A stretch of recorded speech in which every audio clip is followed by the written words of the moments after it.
Hope you're getting all this.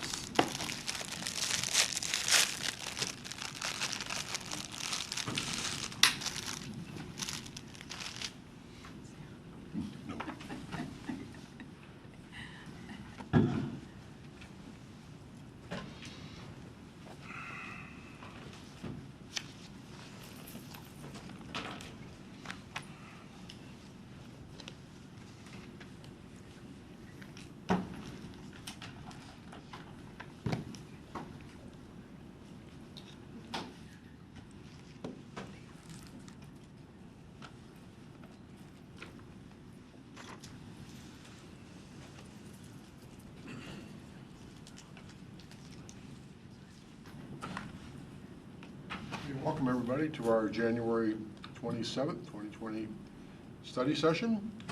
Shall we take roll, please? Deputy Mayor DeCoursey. Here. Councilmember Brown. Excused. Councilmember Baggett. Here. Councilmember Jayaraj. Here. Councilmember Malinga. Here. Councilmember Stearns. Here. Councilmember Trout Manuel. Here. Have any announcements, reports, or presentations? No, Chair. Okay, let's move on to item 3 under 3A, agenda items for council discussion. And first is our city organizational overview with Director Gall and Tim and Jacob and Randy. Welcome. Thank you. So thanks for having us here tonight to talk about the Public Works Department. We appreciate being able to share a little bit of what we do. I will caution and explain that this is a very brief overview of the Public Works Department because going through all the detail of everything we do in 30 minutes is probably not really doable. So before we get started, just introduction so everybody knows who we are. Inger Gall, Public Works Director. Tim and Sonny's airport manager. Hi, I'm Jacob Sweeting, city engineer. Randy Bailey, maintenance and operations. So what we thought we would do first is, a while back we put together a very short video that actually explains what actually is Public Works, which we thought would be more interesting than us talking about all of it. So we're going to play a short video for you.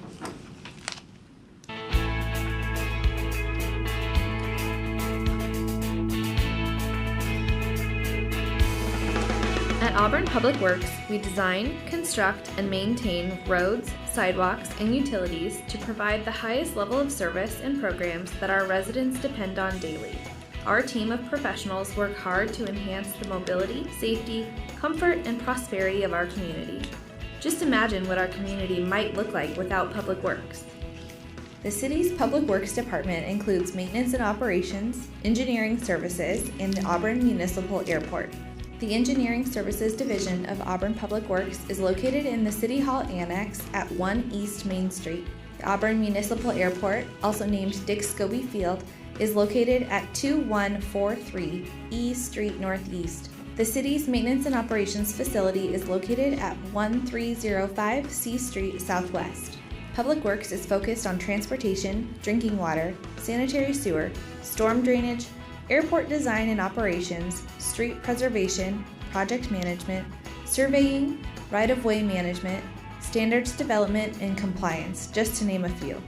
At times, you probably see us out surveying streets, inspecting construction work, fixing traffic signals, and inspecting our storm drainage system.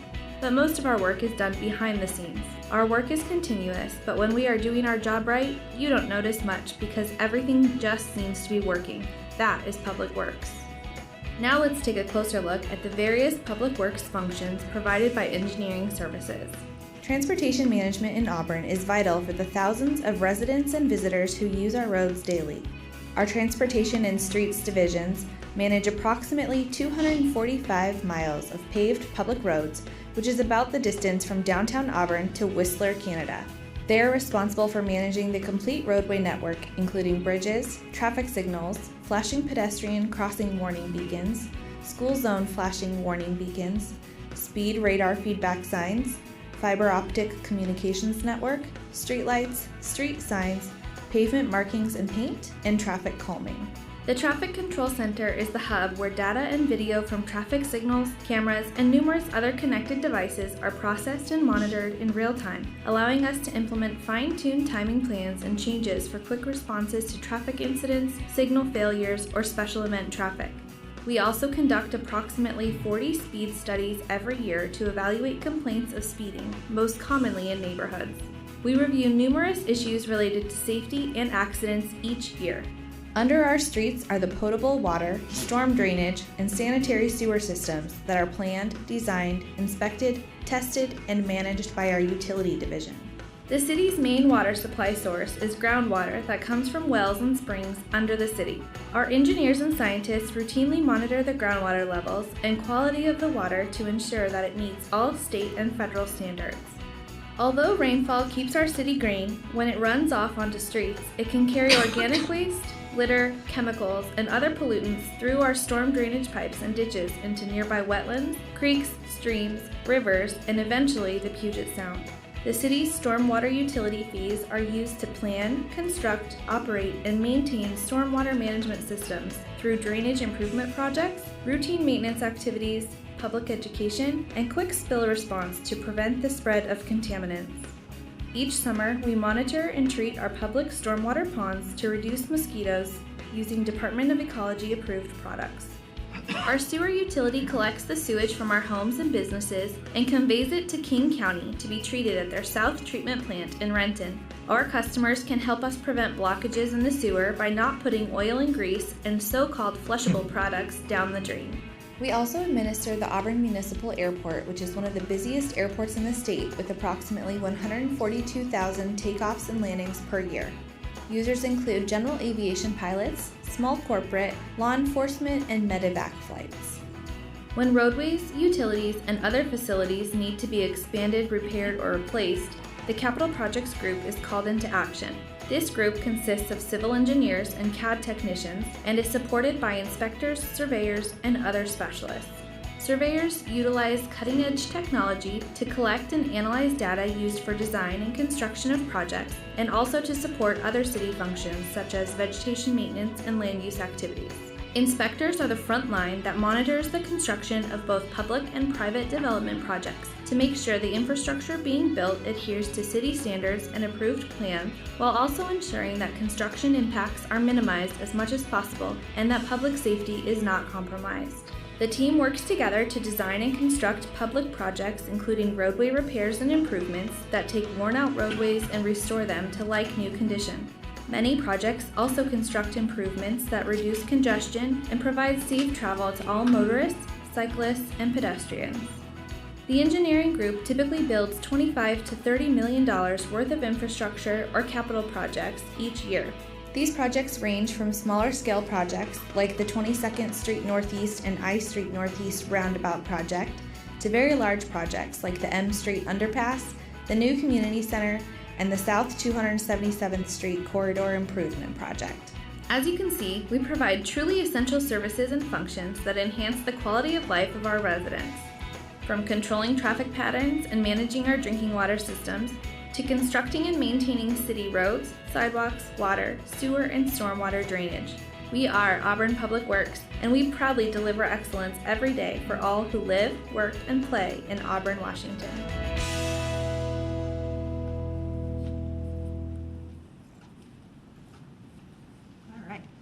So that gave a really good overview of kind of all of the different types of things that we do. I don't expect you to be able to read this chart, but wanted to be able to show kind of how big the department is. So with all of that diverse work that we do, we have 136 full-time employees that do work for Public Works. Kind of divided into three general areas. So as you heard on the video, we have the engineering services, which for the most part is located at the annex across the street. We have 55 staff within that group, 3 of them located down at M&O. Those are our signal technicians. Within that group, we've got 14 professional engineers, we've got 3 engineers in training, and we've got a professional land surveyor, we've got a land surveyor in training, and we also have 1 member that has a water license. Within the airport, we have 3 staff, all of them located out at the airport to manage that system.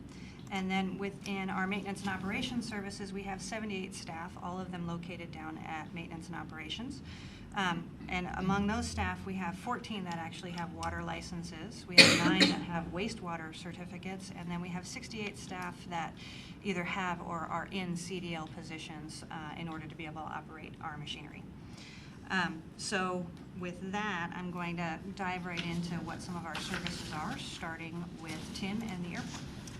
So the airport was founded in 1969 by the city, and it was an initiative by the city to find it. After a lengthy debate and search for locations for the airport, they settled on the present site, and it's been owned and operated by the city since then. We did have a private contractor for the past 14 years, but then those services were brought in-house with the hiring of me and my staff about a year ago.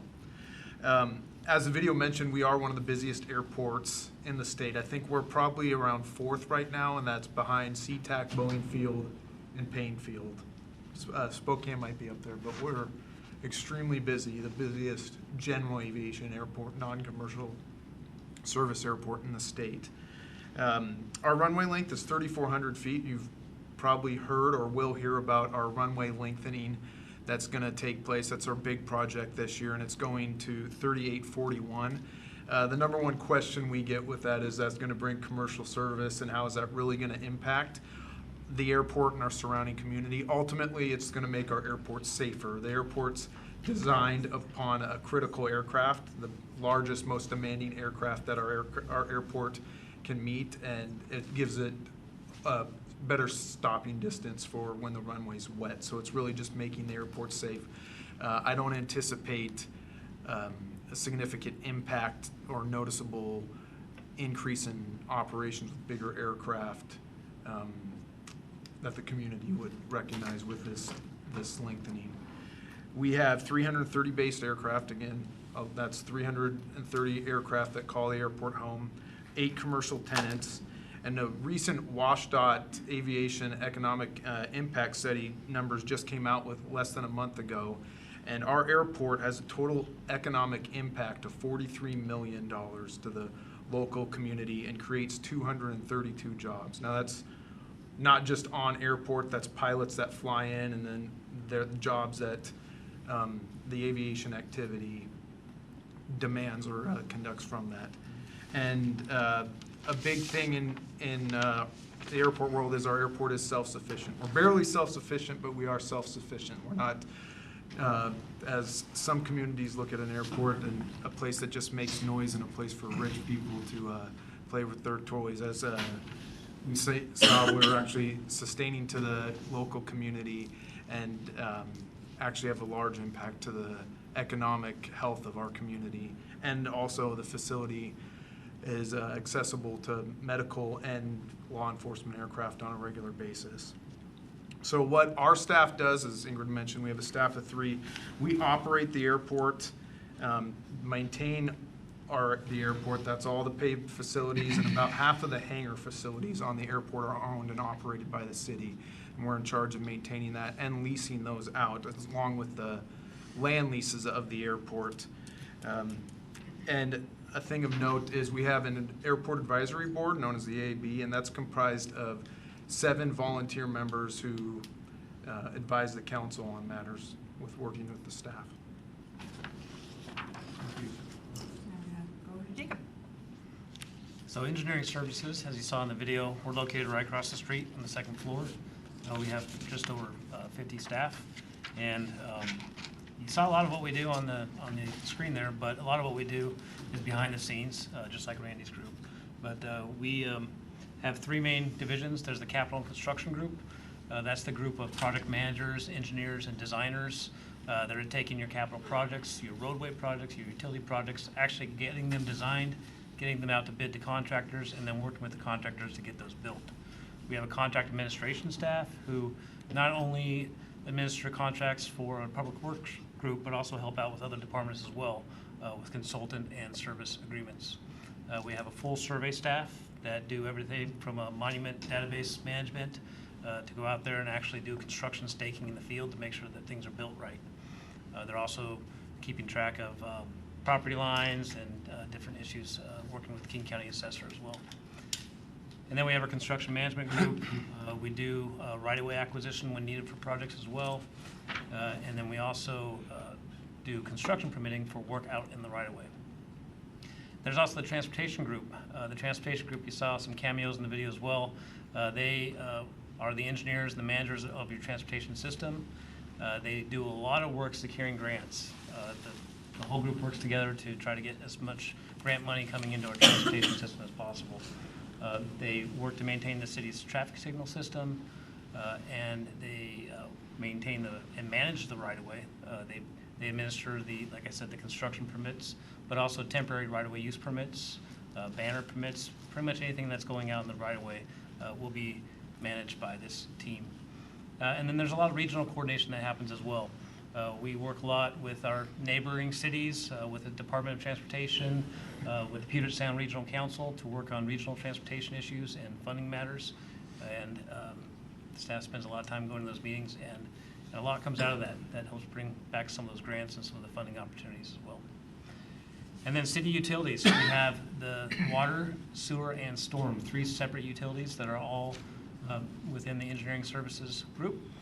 And you saw a lot of them in the video as well. One of the things that they do a lot of is work on the NPDS, or National Pollutant Discharge Elimination System. It is a Clean Water Act mandated system of permits that require us and others to make sure that we are protecting the waters of the city and of the state. Well, we also do a lot of coordination with other utility purveyors. We're not the only show in town. Bonnie Lake sells water to our citizens, as well as Lake Haven and some other small water purveyors. So we work a lot with them as well, with the water utility. And then there's public outreach, and then we also support the community development staff's review of development projects. So next, Randy on maintenance and operations. Excuse me. So maintenance and operations, we work hand in hand with engineering. We're the folks that are out in the field. We're working on the water system, taking care of the water distribution, the water operations, all the way to the meter to getting it to your houses. We also do a lot of the storm drainage work. That includes the storm ponds, the storm collection system, vaults, those kinds of things. We maintain all of that stuff. The street maintenance, those guys take care of the installation of the signs, the luminaires, which are the street lights, install the banners, do sidewalk repair, pavement repair, a little bit of pavement markings. I think that's about it for those guys. Vegetation management, that group, they're in charge of like mowing the ponds, taking care of the roadsides, taking care of some of the tree work on the sides of the road, working with neighbors on trees that are encroaching on the sidewalk, might be the risk of lifting a sidewalk, those kinds of things. Those are managed under vegetation management.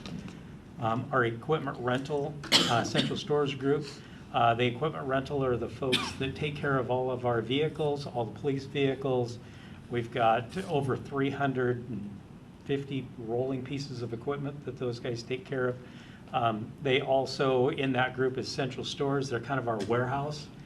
We've got over 3,000 different types of parts that are housed within our warehouse to make it quick and easy for staff to get the parts that they need. We don't have to go to a store or wait for it to be delivered. It's right there on site. And they also do a lot of purchasing, group purchasing for a lot of the different areas within the city to make it more cost effective for the products that we need. Also at maintenance and operations, we house the department's operations center. During an emergency event, we set up an area down there where we have multiple kinds of communications, several different interactive products that we can work with, some mapping and some other things where the mayor's office, emergency management, police department, they can all have instant access to what's going on. They can tell where we have roads closed, where they're open, what we're doing, all the different things. So it's more of a group effort instead of, you know, having to make a phone call or waiting for somebody to send an email out to give a brief overview of what's going on. They've got instant access to that. And that's a fairly new product that we just started within the last year. We also house the city's vehicle fueling station. That is, we operate, manage that. We take care of all the billing for that, as well as we also have propane filling available down there. And we have diesel and gasoline. So that's about it. Oh, guess not. There's more. And we continue. So as I talked about, the The water distribution and water operations, they maintain the city's water system. It includes the reservoirs, pumping stations, facilities, springs, operate and maintain the distribution system, and the cross-connection control program, which ensures the quality and cleanliness of the city's water system. As we said, that goes all the way from coming out of the ground from springs or wells, all the way to the last free-flowing tap within the city. Our sanitary sewer system, this includes the collection system, maintenance, cleaning of the sewer system. Then after it's cleaned, then we go through with a video assessment where we actually inspect the insides of the pipe to look for cracks, breaks, settlements, any of those kinds of things. All of that stuff is recorded and logged in for future repairs or emergency repairs on occasion. They also are in charge of our lift stations.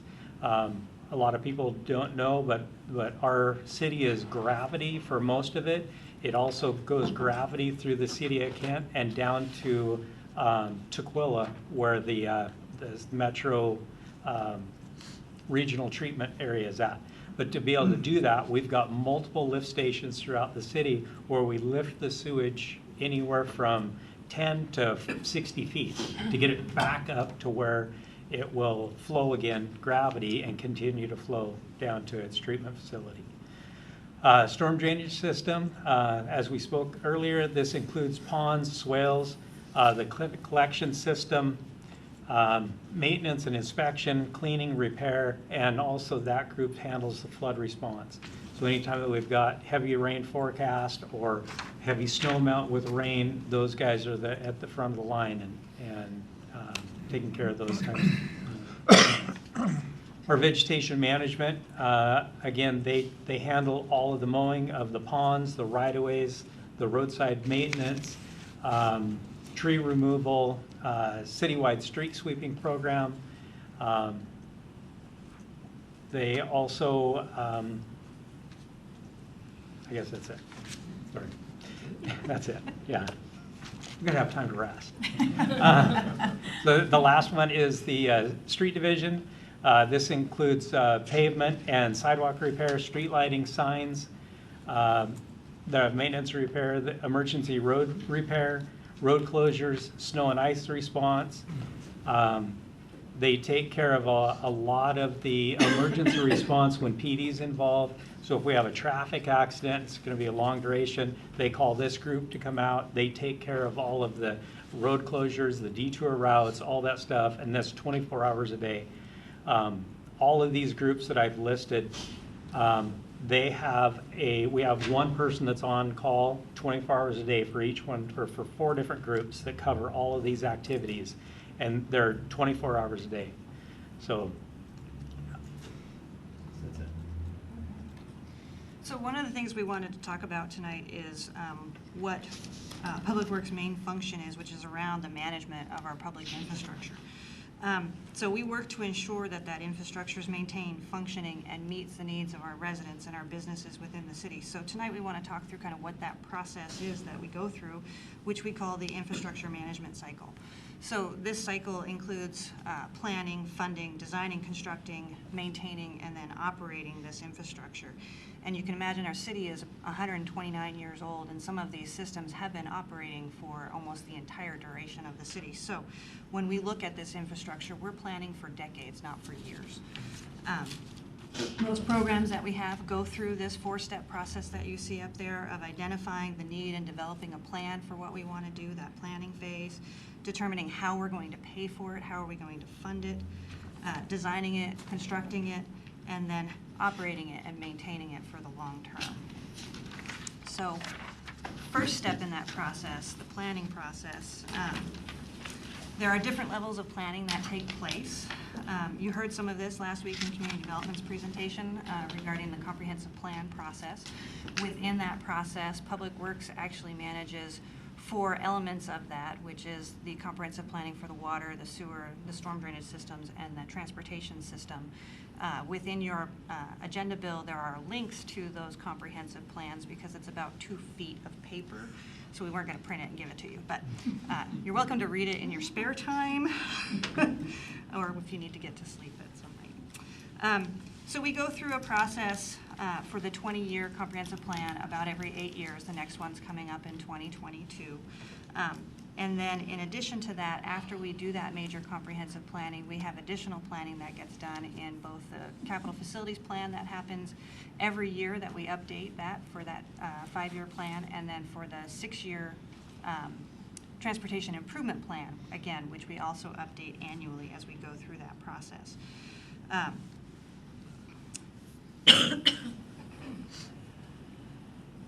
Yeah, so this is basically identifying what is the big programs that we want to work on, and then trying to identify how are we going to fund those programs. Which leads into the next slide, which is how do we fund it?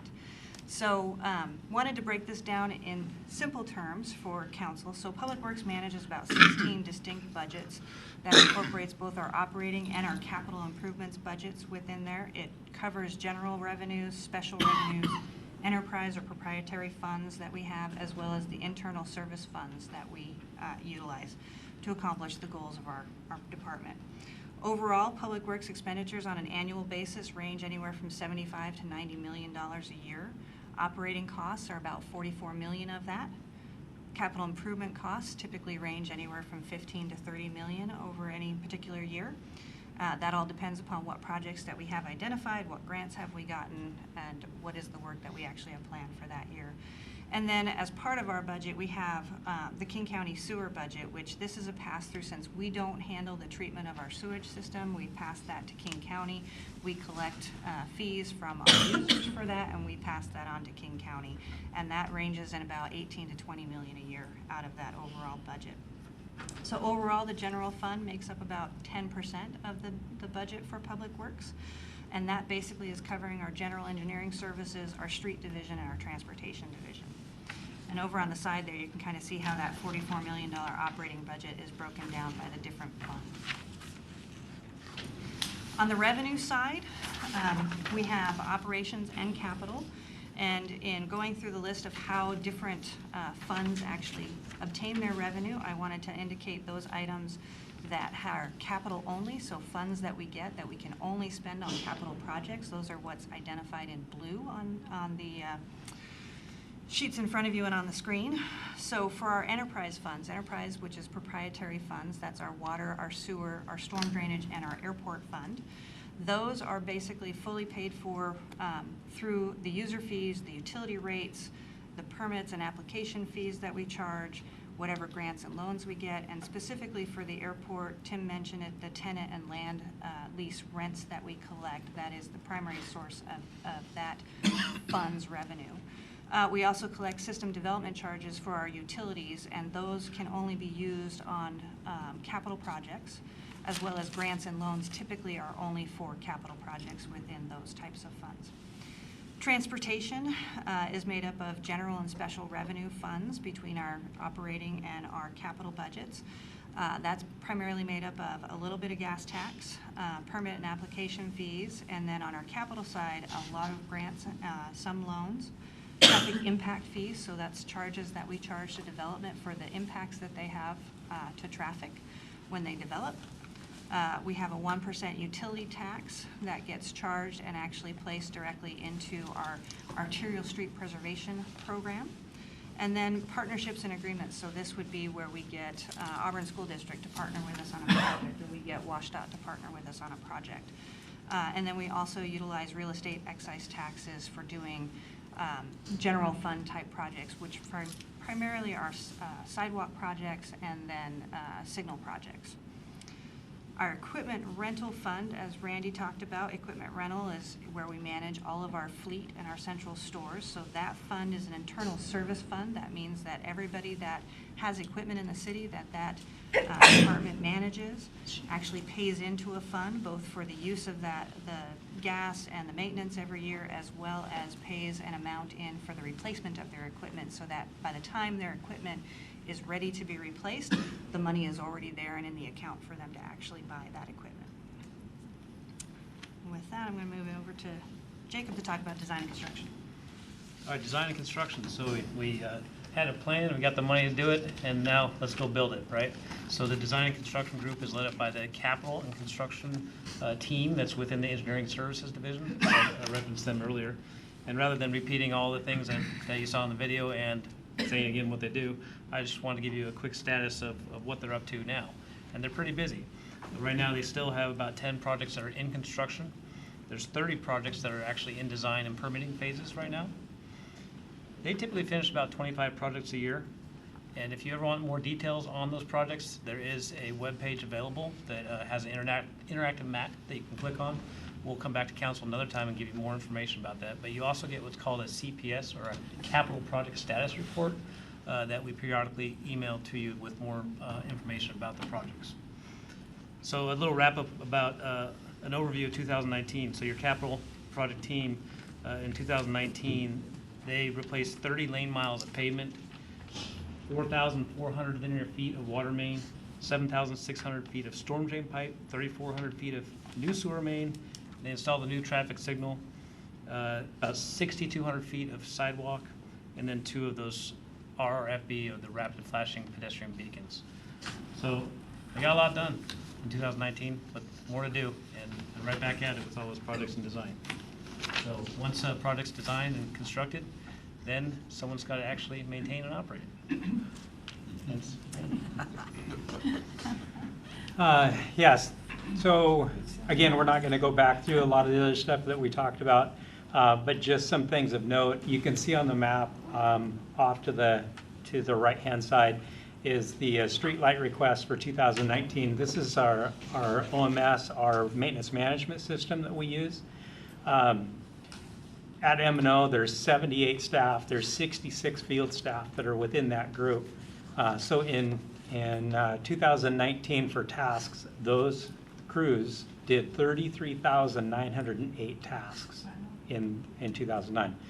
Now those could be a task of an hour that takes 2 people. It could be a task that took a week for a crew of 6 or 8, just depending on what the task was that they happen to be working on. Also within there, you can see that the requests for 2019 were 3,979 requests. Of those, about 2,100 of those came in electronically through our apps from the public. So I wanted to touch on that a little bit as well. So we do have a C-Click Fix app that any of the citizens can download it to your personal phone, your city phone for the council members. However we can get the word out to them to download that, what it gives them the ability to do is if they're out for a walk or out for a drive or anything, and they see something that's wrong, a sign is down, there's a crack in a sidewalk, there's a pothole, there's a tree that's encroaching on the sidewalk, they can take a picture of that. Their phone already knows right where they're standing. They can pick the issue. There's a drop-down list of issues that kind of segregate it. You click on one of those, hit submit. It goes right directly into our maintenance management software, and it's ready for us. If it's during the day, it comes to us within a couple of minutes. It goes straight from being a request to the group that is responsible for that work. It gets assigned as a task, and then it goes into the schedule to be worked on. And of course, we take care of all of that stuff based on priority. The more hazardous gets the priority, less hazardous may take a little while longer. We typically are closing our tasks within about 2 days. So, So what does this mean for all of you, and how do we actually interact with council? So Publicworks brings a significant amount of items in front of council throughout the year on a multitude of different topics. So things that you'll see from us are things related to code changes. These could be for development regulations. It could be for management of right-of-way issues. So who's responsible? Is it the property owner? Is it the city for different things related to our right-of-way? And then also things such as how do third parties use our right-of-way, such as franchisees and utility permitting, all of those types of things. And then we also will bring utility rates and taxes to you as well at different times as we go through the process for how do we pay for those utilities and what is that rate structure that we want to implement. Development regulations we'll bring to you in addition to that would be any discussions on our design standards. Design standards are how we impact private development within the right-of-way, as well as how we do our own capital projects. And those standards will typically come to council when we want to talk about a policy issue that may impact the whole city citywide, not necessarily the engineering best practice issues, but what are the policies that aren't necessarily engineering decisions. An example of that would be, do we put street trees on all streets or only on some streets or on no streets? That would be a policy type discussion, not necessarily an engineering standard type discussion. Capital funding and approvals, you'll see awards of construction. You've already seen a couple of those so far this year, as well as the capital facilities plan and the budgets for that. You'll see grant agreements, you'll see interlocal agreements from us with our funding partners, and then of course change orders when we exceed code authorized amounts for our contracts. Regional coordination issues, so this could involve presentations related to the King County wastewater system because we are utilizing their services for the treatment of our wastewater. Regional transportation issues and issues with other agencies and the projects that they're working on, such as the presentations that you had towards the end of last year on King County's rapid ride programs and those things that are going to affect the city that we want you to be aware of. We have two boards, advisory boards. So these are citizen volunteer advisory boards, one for the transportation system, where we'll bring them a lot of these topics and we'll bounce ideas off of them and get their feedback that we then bring to you when we bring changes to things like our transportation improvement program or the projects that we're working on. We also have an airport advisory board who does a lot of the heavy lifting on what are we doing out at the airport and what are the decisions that we want to make for how we spend our funds and what we focus on as our priorities out there. And so that information will come to the board when we or come to the council when we need to make decisions as well. We have franchise agreements and hearings, so this is basically third-party utilities working within our right-of-way with their facilities. We have to go through a process as identified in our code for how they can actually utilize that and what's the requirements for them to actually utilize that, so that you'll see probably at least half a dozen of those in almost any year come through the council. And then we have, of course, the planning documents we talked about earlier, which we're starting to work on that transportation comp plan, even though it's not due until 2022. Now is when we actually start doing the work to actually create that comprehensive plan for adoption in 2022. Right-of-way vacations is another area that you'll see. So this is where either the city or property owners identify right-of-way that either they're requesting us to vacate so they can utilize that right-of-way, or we're identifying that we no longer have a need for it, and so we would like to vacate it to remove it from the city's responsibility area and move it to a private property. Payback agreements is another area that you'll see. Payback agreements typically driven by development. This is where a developer has built infrastructure that will not just benefit them, but benefit others as well. So development has to build a sewer line and extend it half a mile to get to their property. All of the properties in between that extension and their property will likely connect to that sewer at some point in the future. So the state law allows them to actually recoup that cost against those property owners that benefit. And so a payback agreement is a process by which we do that and how we administer that for them. Basically, as that new development comes in that's benefiting from their development, we collect a fee and we pay that fee to them. And then the last thing is easements or property purchase. So property rights is another item that comes before the council a lot. The way our code is currently structured, the city engineer has the authority to address property purchase related to our capital projects, as if they've been identified in the project budgeting process that there's property acquisition associated with it, as well as we have authority as it's related to development to accept and or release easements related to our utility systems. So that was a lot of information to go through. So now if there are any questions. Councilmember Trout Manuel. Here recently, I have been getting neighbors coming to me and asking questions about overgrown bushes along the sidewalk, and they can't walk. So I'm glad you also mentioned about the cracks in the sidewalk, because they said they have, come up to some and they've tripped. So now I know how, I told them to call you folks. but now that I know that they can go ahead and call, but I did tell them to call code enforcement on the overgrown bushes, and they were concerned about calling because they don't want to give their name. They're concerned about being a snitch or something. So can they take a picture as well and send it in, or just call code enforcement? Through the C-Click Fix app, when you go in there and set it up, you actually set up an account, but when it comes into our system, all it says is C-Click Fix user. There's some identifier within the system that we can't see, so if once you send something, if we can't quite figure it out from what you've given us, we can ask a question, it'll go back to you, and it'll pop back up on your phone, it'll ask you the question if we need more information. We have no idea who that person is. None. It's completely anonymous. And that's what I tried to tell him, that, I didn't think that you gave out any information and it was anonymous, so. Right. Thank you.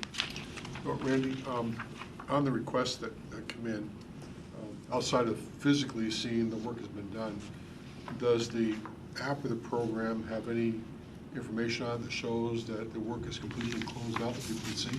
Yes, it does. So if you submit a request, we go through and we take it and we convert it from a request to a task.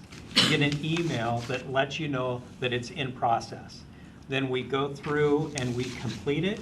You will get an email that says it's complete with a little short detail of maybe, and it depends on what somebody has typed in there, but it's information to let you know it's closed and what was done. That's great, excellent. So, questions, Council?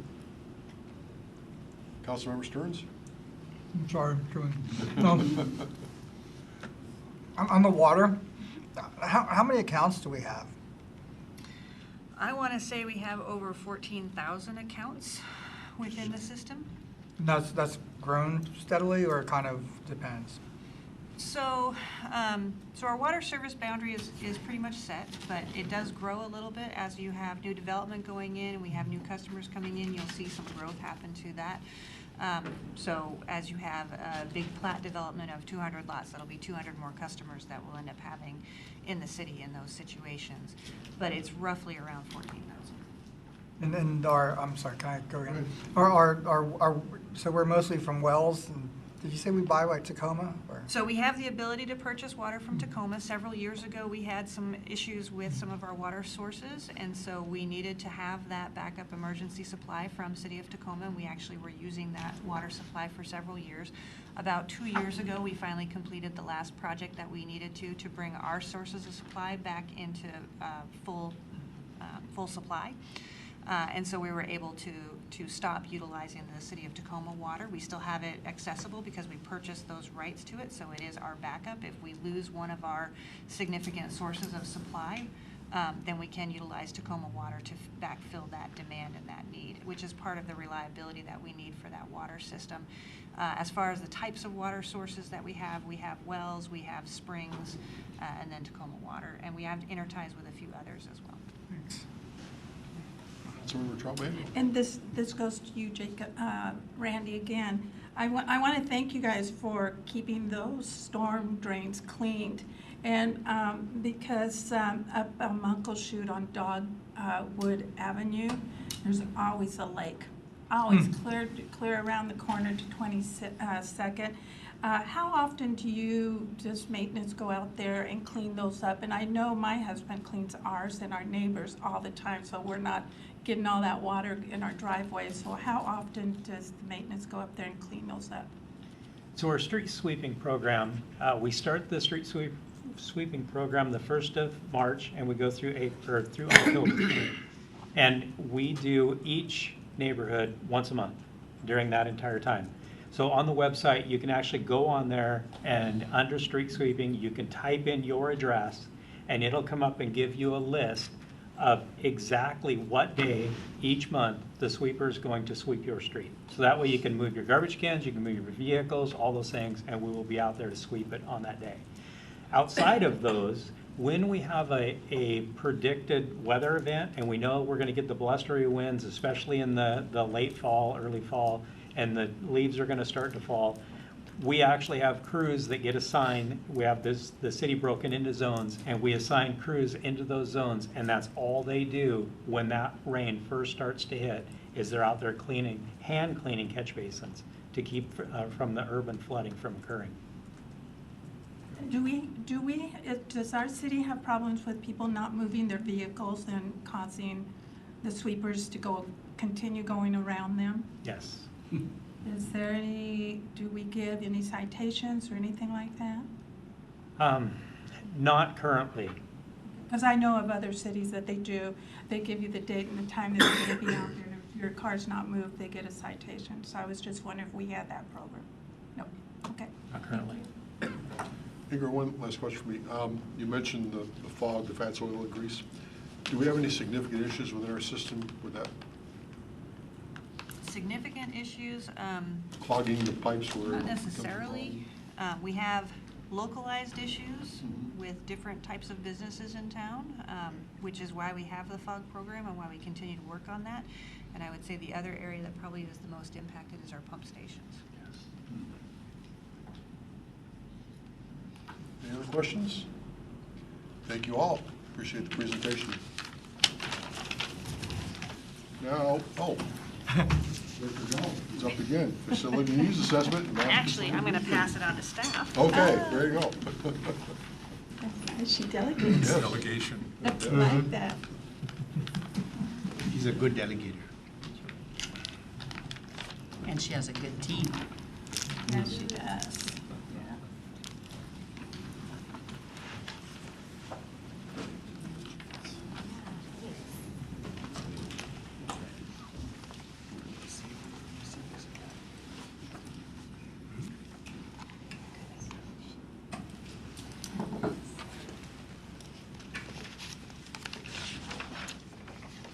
Will you be pulled in? No. All right, so I want to thank you all for the opportunity to brief you today on this really important project. I'm Matt Larson, Senior Project Engineer here at the city. Next to me I have Julie Bassick and Beth Batchelder with Makers Architect, and they are kind of guiding us through, well, really guiding us through this master plan project. As a city, we haven't done something like this in the history, and so it's really nice that we have a company like this that can help us out on this challenging project. So some of you may remember we came in September of last year and did kind of an initiation briefing, basically showing a kickoff presentation, recognizing that we have some new council members. The presentation today is we will backtrack a little bit so that it was 5 months ago, get reacquainted with the project, and then also get everybody up to speed, on this project. So without further ado, I'm going to hand it off to our consultants, and thank you. You bet. Good evening. Great to see you. Let me see. I'll try. I'll let you move forward for me. New faces. Hello. As Matt said, I'm Julie Bassick with Makers. I'm a partner. We're a woman-owned small business based in Seattle. We've been around for a minute, since 1972. I founded the firm.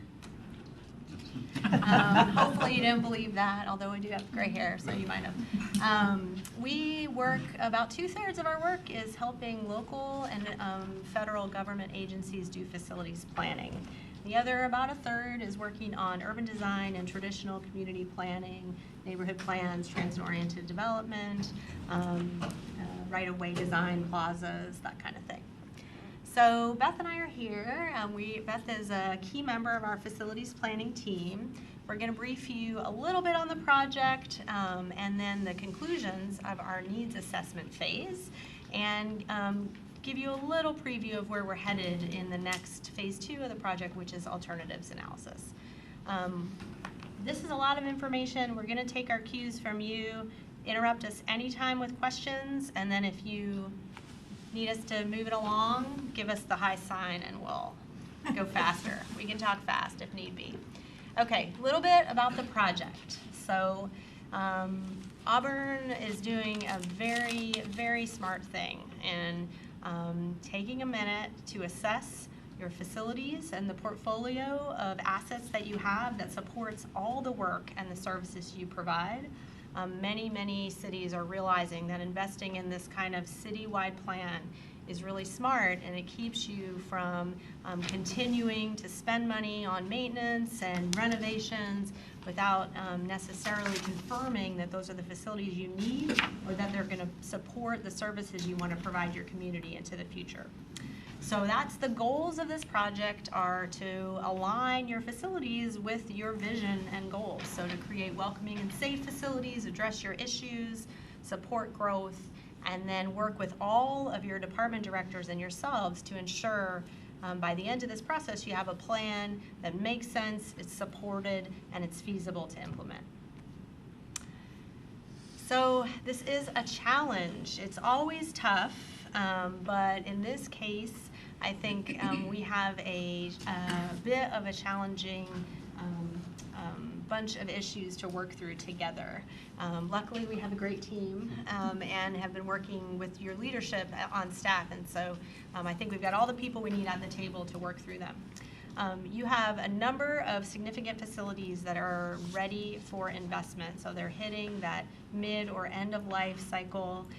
They might have systems issues, and this is coming at you at a time where you are having budget challenges. So there's that fact, plus the fact of how do you come up with an objective way to prioritize what you're going to spend money on.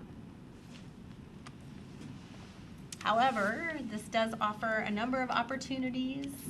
Planning like this will help you have a picture and a roadmap to be sure that you know how you're going to meet future needs, improve your environments, overall reduce the maintenance burden and cost, improve efficiency, hopefully add community amenities along the way, and catalyze neighborhood growth. So meet some of your community development department's goals through your investment in city facilities.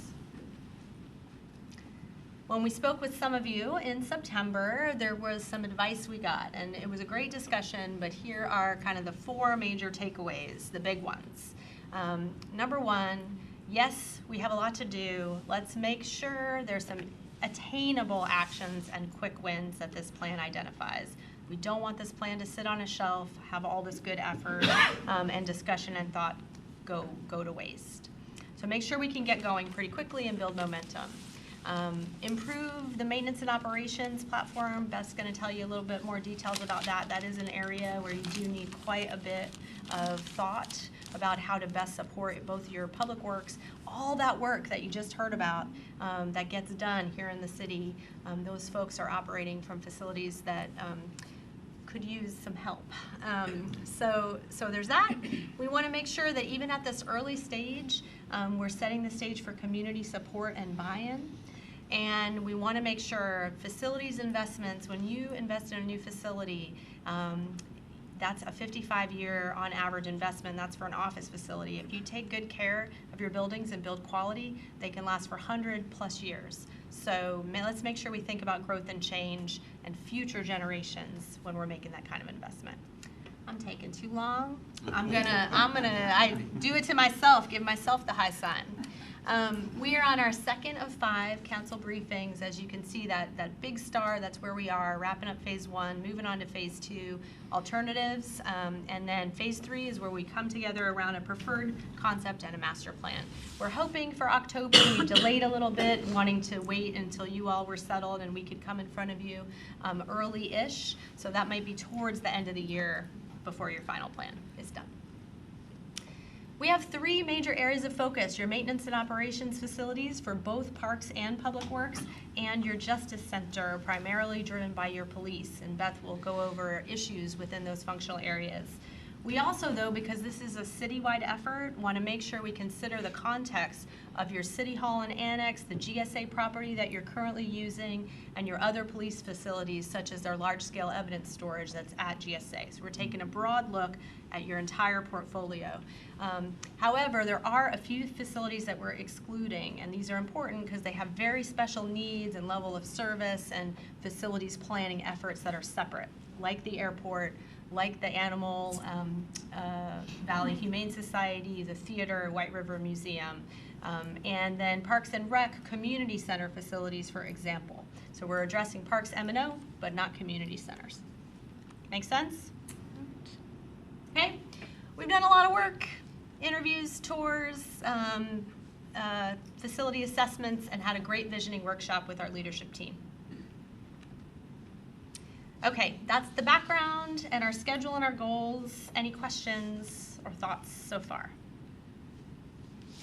Okay, now to some new material. So here is I'll give you the big picture summary of our needs assessment work, and then Beth is going to go through each of the main functional areas we're evaluating. So a couple of things to note before we tell you about our draft conclusions.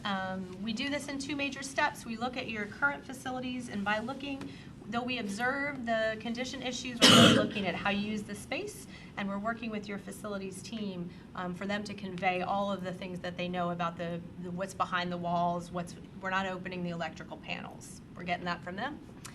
We're asking your staff about how the facilities are working for them. We're looking at it ourselves, and then bringing our knowledge of all the facilities we've seen. It's important, we are going to show you the results of our space needs program. And what a program is a way of saying how much square footage do you need. It's an architectural design term. So we provided your program in both 2020, what you need today, and what you're going to need in 20 years, 2040. And how we got that future growth was by taking a 20% factor to your staff and your vehicles. And why we took 20% is because your comp plan estimates that by 2035, your city is going to grow in population by 17.5%, I believe, 17.25? 17.25%. And so by 2040, we're figuring if we use 20%, that's a reasonable growth factor estimate. And that's also a typical estimate I've used in many other projects. Does that make sense? And just so you know how that works, any given department may or may not grow, right? So when a city grows, you definitely are going to need more police officers. If you add programs, maybe homeless services or some new things, then those programs will grow. Other things will get more efficient, like electronic plan review, and some other departments might not grow as much. And so we just take a 20% factor just to average it out. All right, I'm going on too long again.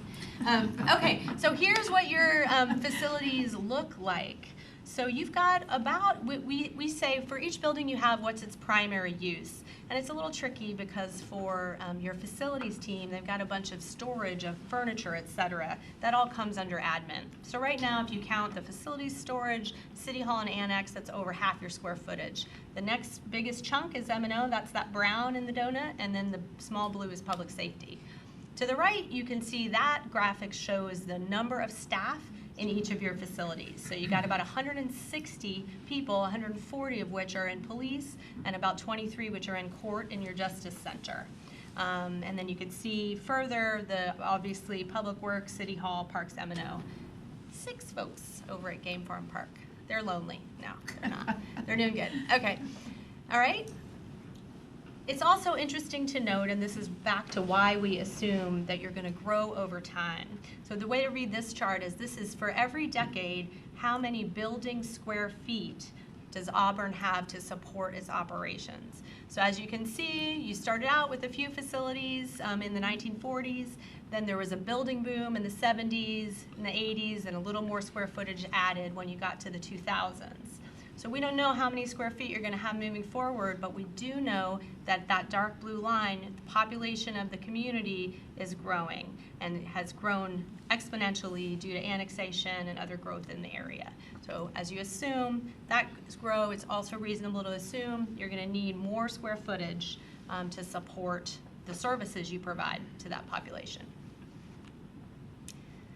So there's some good news. You've done some nice renovations, the seismic updates at the Justice Center, and keeping with that iconic structure. Those are very good platform there. This is obviously a nice remodel here in City Hall. You have a great maintenance team. It's very proactive and diligent and knowledgeable. I've interfaced with many, and yours is impressive. And you also own a variety of properties. This is a great asset, especially in this era where land is becoming more and more expensive all the time. However, there's some not so good news. So in order to give a snapshot, we rate every facility we see in a pretty simple good, fair, poor. So good is green, poor is red. Good means it's in pretty good condition and it's pretty well set up to support the function in the future. Poor means it needs significant replacement, and the people that are working in that facility are making significant compromises. It's really not working very well for them. So if you go over to look at your facilities and the condition and function, you can see that for condition-wise, City Hall Annex and the Justice Center are your best facilities. The rest of your portfolio is on that fair to poor side, with some of your storage and M&O facilities being altogether poor or getting there very soon. Notably, City Hall, we gave 2 circles. And the reason for that is your interior space is functioning very well for you. So you've done a remodel, the space is working for your staff that are working in here. However, it's important to note there's a big facility, it has seismic issues, the systems are failing. They're going to failure. So this is a big asset that you own that supports a lot of people, and you've done some nice improvements. But in the long term, you're going to need to think about either reinvesting and recapitalizing this building, which will be a significant investment, or investing in an alternate home for your city staff. So thinking 20 to 30 years out, that's something that's on your horizon. For how do you look by condition and function by building square feet? For condition, you got about half of your portfolio that we say is in good condition, and this is in terms of square feet, not the building itself. Lots of those little maintenance facilities that are poor are pretty small. So you've got the annex in good condition. The rest of your facilities are trending fair to poor. For function, it's about half and half. Little less than half of your facilities are in good condition. So you got some work to do, great time to make a plan. Just make sure your maintenance and construction dollars are spent wisely. Okay, I went over on my time there. Any questions? I'll be quick in my answers, I promise. Good? Okay. All right. So looking at the public safety functions of your city. So the major facility obviously is the Justice Center. That also houses the King County District Court. Justice Center has the police, obviously, and then they have a bunch of small substations, Lee Hill, the mall, and the Muckleshoot Casino, as well as some storage at the GSA property. Just over 45,000 square feet. There's a lot of challenges to their space at the Justice Center. They have grown significantly since the renovation, 40% since 2004, and it's a strain on the space having the seismic upgrades. As you can see on the top picture, that there's a shelf type that is unusable space. That's just to seismically stabilize the building, but it's not usable for the staff. The rest of the space is fairly cramped. There's a shortage of staff support spaces, undersized armory and storage, and there's definitely not enough parking and security. There's an old grocery store, I believe, so that's also half of the inflexibility, and then the seismic has a bunch of X braces that are within the space and hard to work around. They had 100 people when that renovation moved in, and they were tight to begin with, so we've heard. Now they have 140, and they're growing. So it is, in my opinion, the most cramped of a police station I've seen in quite some time. So when looking towards planning for their future, bottom line is that police need to move. The Justice Center is not supporting them currently, and it's definitely not going to be supporting them in future growth. Also, when thinking about future locations, when we spoke to the police staff, access, response time, parking, those are things that are really important. Currently, their staff configuration does not allow for precincts or the idea of precincts, just the way that they're configured, so that's something to consider in the future. And when you think about further substations or precincts, service equity is also important. So you'll see that looking out into the future, they're going to be almost 50% deficient in their space needs. We look forward to coordinating with your new chief, who we haven't had a chance to meet yet, so. So just to review on court, they are equally challenged. You know, they share the same building. Their staff spaces are very tight. They have shared HVAC system issues. Their parking is obviously also a concern, especially when it comes to the jury trials that happen. And speaking of the jury trials, those are specifically cramped times when there's not enough conference space for them. And thinking about for court, even though they are not an Auburn department, it's important because they have a lease that's through 2021. So just trying to think about what may happen as you move other different departments around. If police move, then court could possibly remain with modifications. If you had $1 million all of a sudden and you were able to, or more than $1 million, build a brand new facility, new city hall, maybe you could co-locate functions. It's just a potential, thinking about this is a potential way to relocate other functions and think about how you want to address the contract and the space with the King County District Court moving forward. You'll note in the program, the cover structure comparison, that their square footage goes down. Because of the Justice Center, the facility is a little bit odd with a lot of open spaces that's not able to be well utilized just because it was a former grocery store. So you'll see that even though we gave them what they are actually needing space-wise, their square footage went down. But of course, in 2040, they still will not have enough space. So these program assessments that we do are not in a facility. They're just, if you're gonna build a new one and you're gonna build it to be efficient and modern and support their work, this is the square feet you need. When you place that in an existing facility, if the facility's inefficient, then you're gonna need more square feet to accommodate that.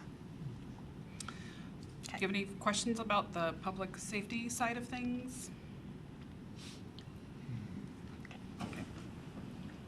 So for Public Works, M&O, they have obviously the main headquarters at the 1305 C Street Southwest. They also have yard storage down at the GSA property, as well as just supply drops throughout the city. Their wash rack and fuel island is shared by other city departments. The challenges for Public Works M&O, the staff support spaces are inadequate, not enough locker space, training area, and definitely not enough restrooms. As you can see the bottom, they actually have to put portable facilities throughout their yard to be able to staff that, yeah. They need more space when it comes to storage and fleet maintenance bays, and especially for parking. There is absolutely no more room to expand on that. Yep, just need more space altogether. And when thinking about planning for them in the future, obviously we want to improve their crew support space and shop space. And this is also an opportunity to reorganize, think about how to maybe improve efficiency when it comes to the yard circulation and whatnot. And also think about possibly things throughout the city where they might need to go in the future. But it is of note saying that currently their staff and resources do not support having any additional satellites. So you can see on their covered structure comparison, there's a huge jump between their existing and their programmed space. That is because of added large spaces that are needed currently, which would be added storage, fleet maintenance bays, and we have programmed to add covered storage to cover high-value vehicles, so that adds quite a bit of square footage. Any questions on Public Works? All right, Parks. Parks has their headquarters at the GSA Park. They also have another staffed space at Game Farm Park, and then they have storage at the R Street property as well as Lescove. Their spaces, their crew spaces are very similar in the fact that the lunchroom doubles as training space, touchdown space, locker room. It's just all in one, and they're very inadequate facilities. There's also no showers at either. And the R Street property, specifically the storage there, is definitely failing, underutilized, and both there and a few other places there's been some concerns about security. And there, it has been noted that the shared fuel and wash rack with Public Works sometimes is an inconvenience for them. So for parks, when thinking about their future and planning, definitely we need to improve their staff support spaces, their crew spaces. Their facilities just need to be improved in general. It works best for them to be located close to the large parks that they serve. And this also is a possible opportunity to examine their storage areas and functions and seeing if there's another way to efficiently handle their yard functions and their facilities. And there also is a potential to add a service area up at the Jacobson Tree Farm, as there's going to be that master planned park there. Any questions on parks? Yes. How old is that building out there at Game Farm Park, that facility? I don't have that in front of me. I'm not sure.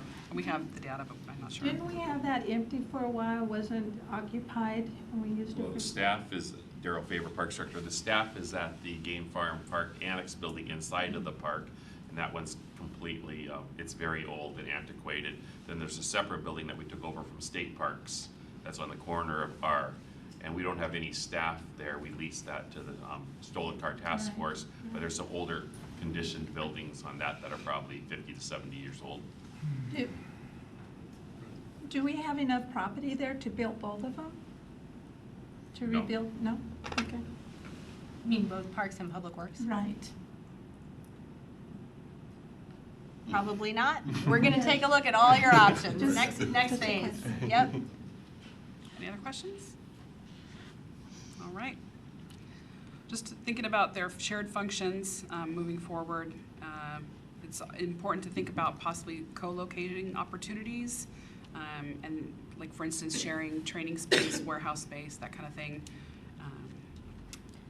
If nothing else comes out of this, we're gonna recommend a quick win. They need a new wash rack out there. Look at that picture. That's not appropriate to wash city vehicles. Anyway, they could use an upgrade. All right, administrative functions. It would include City Hall and Annex. There's also facility storage at the GSA property, and of course at the Annex is where the Emergency Operations Center is. Each facility has its own challenges. There's inconsistent workspaces here in the City Hall. The customer service counters often have a lack of privacy, and there's also some security concerns when it comes to the back entrance, because it's a blind corner as opposed to the front, which is very open. And then, of course, downstairs is a very bleak space for the facilities team to work in, so that's a bit of unfortunate. And then, of course, the seismic and structural issues that Julie mentioned. Similar with the Annex, the workspaces are inconsistent and possibly underutilized. Their lobby, although beautiful and large, it is definitely underutilized as well. And they have security concerns in addition to that. And as you can see, there's not a lot of spaces for their crews to transition, the Public Works crews to transition from outdoor to indoor, so that could definitely be improved. So when thinking about for moving forward with the administrative planning, it's a great opportunity to possibly co-locate. We know that it's difficult to have folks in the annex, folks here at City Hall. It could possibly improve efficiency moving forward.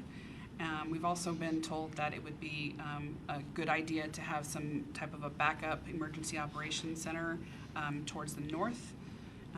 And possibly that could be an opportunity to co-locate with other city services. So you'll see the current, and on their comparison, their square footage went down when it comes to their program. That's because of the underutilized spaces, for instance, the lobby, and since this has been remodeled, you know, and a lot of the departments moved, there's a lot of inconsistent spaces, so that has been obviously went down, but as you can see in the future, you're still going to need more space to support the staff here. Any questions with the administrative? Yeah. Oh, sorry. Councilmember Linga, didn't see your hand. Sorry. When it comes to City Hall, you mentioned that there was some concerns with seismic as well as the building systems over time. When you think about seismic, when does it become a priority to make sure that we ensure life safety? Are you guys going to have that in your final report on the potential seismic bracing or whatever is needed? Yes, we would not identify, so the city is going to need to decide at what point it makes sense to spend the money. We will certainly identify it as a project, and then it'll be prioritized among all the other projects that you have. And then we'll need to, if let's say one outcome that could come out of this is a long-term decision to do something different, so rebuild on this site or relocate to another site, then we'll need to have a conversation about, well, are you going to invest in this facility in the meantime, or are we just going to Band-Aid it until we're ready to move out? So more to come on that. We'll work with your staff and yourselves around prioritization. Councilmember Baggett. Just a reminder to my council colleagues that over the next 2 or 3 budget cycles, we're going to be reviewing a lot of this. And this is going to be a lot of the substantive matter that we're going to be talking about, not only this, but revenues to go along with that. And we're going to be looking for other revenue sources, because this is definitely something that's coming, and we have to address it sooner or later. It's not a matter of if, but when. So, thank you. Councilmember Gerard. How many projects do we are you proposing at this point? Not there yet. No, Okay. yeah, no list has been created. So we'll talk about the next phase of the project. The next phase of the project is to evaluate each of the different functions, some different options to meet their needs in the future. And we'll look at each, we'll look at different options, cost, benefit, how they work together, meet city goals, safety issues, etc. We'll come up with the best path forward for each, and then we'll line them up and say, okay, how can we get this done? What should be priority first, second, and third? I'm really glad, Councilmember Baggett, that you brought up the other revenue conversations. I think it is never too early to think about, so we don't know yet what the budget is, we don't know what these projects are yet, but it's not too early to think about starting to have in your mind that you have significant investment to make in these facilities, and start to think about ways that you might generate revenue to support that. Any other questions? All right. Okay, a couple more here and we're almost done. Just to quickly summarize, so snapshot, as you can see, most of the facilities currently need more square footage than they have, aside from the 2 that the administrative side and court that definitely could be better organized to use space more efficiently. But over time, they are going to need more square footage in order to support the growth that's coming. So as you know, it's a growing liability to maintain such a large portfolio, especially as it ages.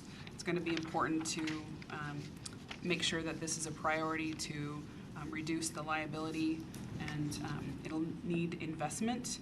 it's especially important and a priority to invest in public safety and security, emergency services, as well as public works for the city. So that's our needs assessment. Just a couple looking forward to what we'll be working on next, just so that you have some awareness and can give us your thoughts or ask questions about what we're going to be doing. So for each of those functional areas, we're going to be looking, as I mentioned, at different alternative concepts to meet facilities needs. So for police, we've had some conversations with staff, and here's what we think we know. There is some component of police, the headquarters, that needs to remain downtown. It wants to be here. It's a good place for response, and it's coordinated with all the other city functions that are downtown. There's also like your bicycle unit, things that really make sense to have here. However, we are going to evaluate options to relocate the entire headquarters, just like they are downtown, and then compare those to other options where they might have different locations in other places in the city. So that'll be something that we'll explore with your new chief and their staff, as well as our other leadership team. Pros and cons. For M&O, that is a big site you have out there, so one of the things we're going to look at is how you might redevelop, and could you acquire some property that's adjacent to the site to augment what you have. It's definitely an option. We're going to look at a new construction alternative as well as a renovation alternative. How long can you make use of that existing big building out there, as well as make use of some of your more recent investments. You have a pretty new decamp facility that looks good. We're going to try to not do much with your fueling island if we can help it. So there's some different options there. We'll also consider looking at, well, maybe that land is an asset that the city could sell or repurpose or lease. And if so, does it make sense to relocate that operation to another place in order to repurpose that property for higher and better use, as they say. So we'll be looking at those. And then for the admin, we're thinking probably, given the real needs from police and M&O, this isn't the first thing on your list, though the seismic improvements will certainly have to be considered. So in the longer term, we're going to look at options for your administrative city hall to either be a new building on this site, a new building somewhere else downtown, or a partnership in an office building, or relocating to Lescove or other locations we might consider. We also know that there needs to be an EOC satellite or backup and supplies in the north end, and so we'll be looking at best ways to accomplish that. Anything that I mentioned that gives you heartburn already, that you think we should not explore in terms of analysis, or anything you'd like us to evaluate that's not on this list here? Well, go ahead. After you. Okay. I really like the direction you're going in, first of all. I mean, I think it's a well thought out substance that you're presenting to us tonight, and as we talked last September, looking at those small wins, it really becomes, like Councilmember Baggett said, a point of where are we going to be dollar-wise and how do we get there.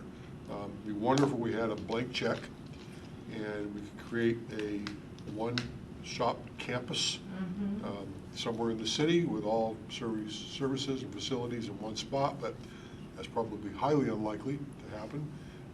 Maybe not. But again, I really like the direction you're going in, especially when you're looking at the opportunity for perhaps acquiring land, selling off assets, and looking at those combinations things that can get us where we need to be.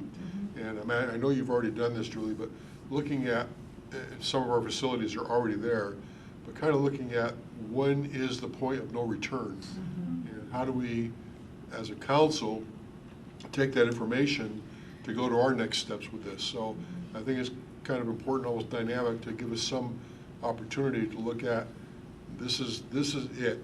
You know, we can't. It's like the police department. I mean, they're not only busting at the seams are broken loose. Yeah. So, you know, kind of looking at, are we there in some of our facilities now? If not, how soon will we be there? And then what is our game plan from there on? Okay. Councilmember Malinga. Yes, I want to know, what square foot per person are you guys using, especially when you're looking at your administrative spaces? It depends on the role that the person plays, as well as the department and what they're dealing with. So leadership often will have a fairly large office with some meeting spaces so that they can have meetings within their own office. The general run-of-the-mill staff has open workstations, but when you come to the legal department, they obviously have to have a lot of closed office spaces, so it just really depends on the level of staff that you are as well as your function. Not that any staff is run-of-the-mill. No. No. Just for the record. Right, no. What, is like 100 square foot per person in Yeah. the open office areas, or how big? You is know, that? I forgot the standard that we're using. Do you remember offhand? It's right here. Okay, so for, this is net square feet. Does everyone know net square feet? Okay. So the private offices range from a small 64 to 180. There's very few 180 offices given. And, and we even have some shared private offices down to 48 square feet. And then for open offices, the workstations are 60 and 48 square feet, and the touchdown, we have some unassigned workstations for crews, for example, or interns, or if you're moving staff around, that are 24. May we follow up by sending you our list of assumptions for our square feet? Would that be helpful? Yeah, and then. Go ahead. And then with that, when you guys bring a proposal, are you proposing furniture solutions as well? Not at all. So great question. This is strategic planning level. So and even our program that we built, though we do set standard sizes for different programs, and that's how we build it. It sort of looks like a design program. It's not. So any of these facilities, the purpose for our square footage estimates is to help you all make good decisions about what you're going to do with your facilities. Once you made the decision, you hire a designer, they're going to update the program, do the furniture, consultations, etc. So you're taking our current square footage and you're looking at what an employee would currently be in, and you're putting that into your calculations? Because what if we keep the same furniture into the new location? You're taking that into consideration, right? Yeah, so, and actually our estimates, we assume industry standards, so it's not new, it's not your existing furniture. So if you have a group that is currently in very oversized old workstations, when we say what square footage does this group need 20 years from now, if modern workstation, 64 square feet, that's what we're assuming. We're assuming that old furniture being left behind. Now, when you get into design and you're working the value engineering of the project and you think, you know what, we could save 5% on this project by repurposing existing furniture, and I know your facilities team, you got file cabinets from the 80s over at the GSA warehouse ready to go. So if that's the value engineering solution the city decides to go for, great. Our square footage estimates, honestly, we're trying to get within 10 to 20% of what we think you might need to help you make decisions like, where should police be? Should they be downtown? Should they be in two places? It's the big picture.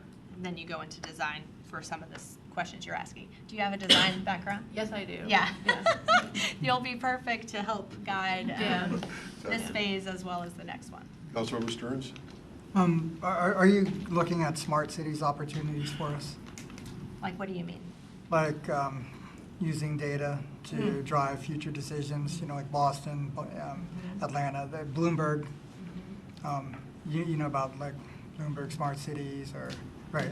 Yes. So in what way would you be thinking that's related to this facility? How facilities are used. You talked a lot about inefficiency. So Yeah. obviously, data is used to drive up efficiency, and the point of smart cities is to make governments far more efficient on how we locate building. You don't want to have the city hall at the edge of the, city. You want so how traffic is used, how foot traffic is used. Are you going to be providing us with any recommendations on that? Yeah, so principles to both have convenient access for customers and convenient access for staff, and to utilize technology to the best of its ability to decrease the amount of actual physical space and place that space where you need it most, I think is included in our strategic look. There's more than that. Right, yeah. So, data, there's ways to capture that data using smart technology. Are you going to be looking at that? So I'm not, I don't quite know what you're asking. So, for. stations to monitor traffic, for instance. The capture data and Yeah. how many cars go. I mean, Yeah. So I would say for this analysis, for police, but really more for M&O, we might look at response times and where they're needing to go provide service in the city and how much drive time or windshield time they're going to be and how different locations would affect. So that will be part of our consideration. If there's facilities improvements that'll improve how fast your staff can accomplish a task, like say at your fleet shop, and there's significant increased efficiency and therefore they can do more work and maintain more vehicles, et cetera, we'll capture that.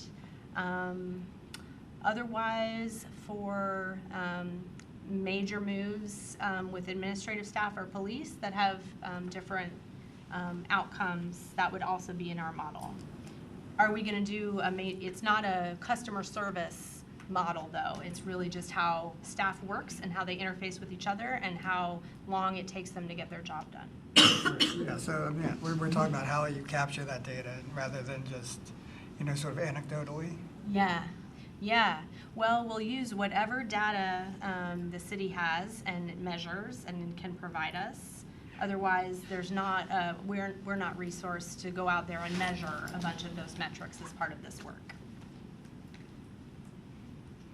And I don't have a question, I just got a statement. I want to thank you, because I remember when you came in September, we were all in, okay, what are you going to bring back to us? What you brought back to us is, very eye-opening, which we already knew about M&O and our police force. So thank you for coming back and giving us more detail and leading us to our decisions that we have to look at.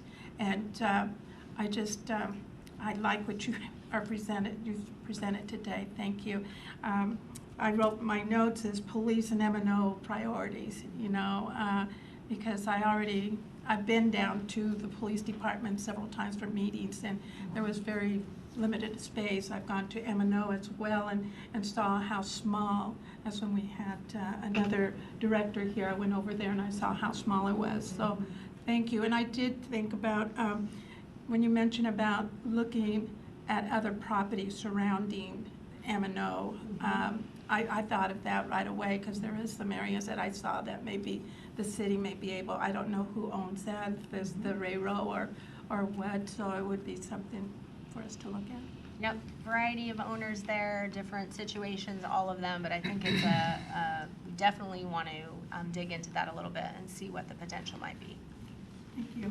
So you'll also be having I imagine you'll bring us a timeline that you're going to look at for the opportunities and the action items that may take place as well? Oh, yes. So there's two timelines. One, this is our last slide here, just to let you know when you'll be seeing us again. So I would say late May or very early June, your council work session. We'll be back to show you where we're at with that alternatives evaluation. Timeline in terms of phasing your project recommendations and facilities investments will all be time phased and prioritized. Absolutely. Councilor Malinga?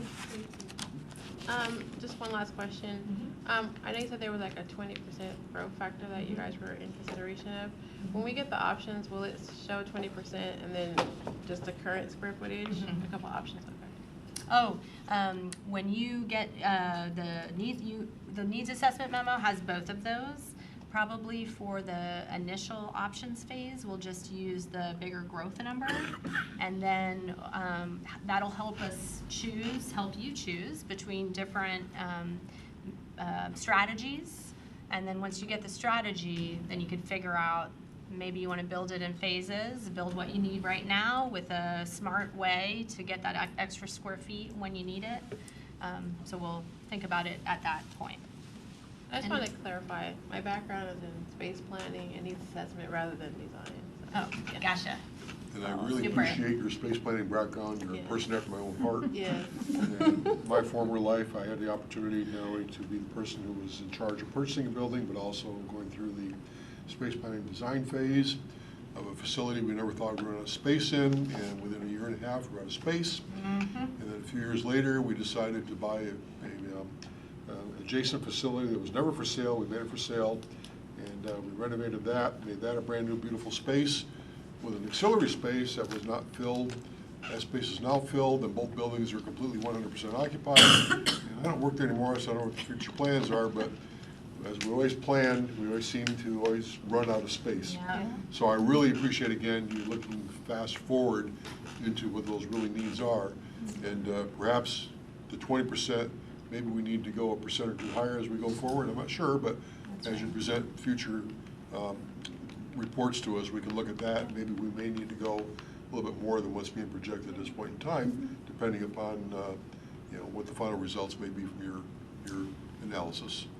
Options that allow for that flexibility to respond to unknowns in the future, that's a real benefit. I too I've walked through so many these expensive multi-million-dollar facilities that are out of space for the people using them, and all the beautiful features. You're gonna, you haven't had meeting rooms in a decade. You're gonna have places to meet and work together and collaborate, and within 2 years there's offices all over those. So yes, I think it's important to plan for growth, and then you'll assess at the time of design and building as far as how much you want to build. Matt, anything else to wrap up on your end? No, I just, I think the takeaway from me on this was, I actually, when we toured these, it was eye-opening, the small areas that these groups are working out of, and how efficient they actually are in this. And it's pretty amazing what they can do, but just think about what, they could do with better, efficient processes. And if you have the opportunity, it sounds like there are some potential site tour availabilities or scheduling coming up. If you have the time and the ability to do it, highly recommend it. We can only sit here and show you a couple pictures and explain it. Until you see the facilities, you don't really get a good grasp of really what we're talking about. So, yeah. Well, Julie, Beth, and Matt, thank you very much. It was a great presentation. We look forward to the future. I'm sorry, Councilmember Real Beth. quick one. Matt, would you be able to get us a copy of this presentation? Yeah, absolutely. That would be great. Yeah, no problem. We may need it for our next budget retreat. Thank you all very much. Appreciate it. Thank you. Let's go ahead and take a quick 5-minute break. Actually, let's be back here at 7:10, so about 4 minutes.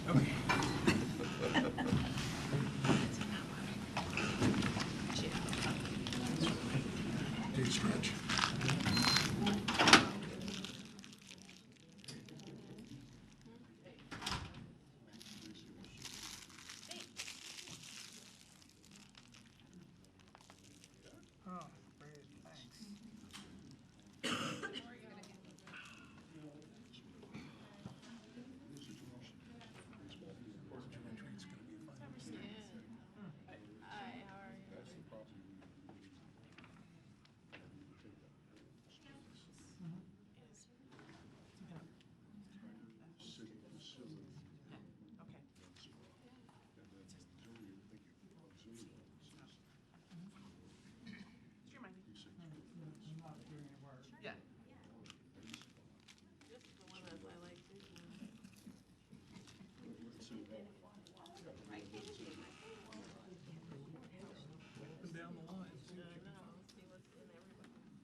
You knew you were coming back, Jacob.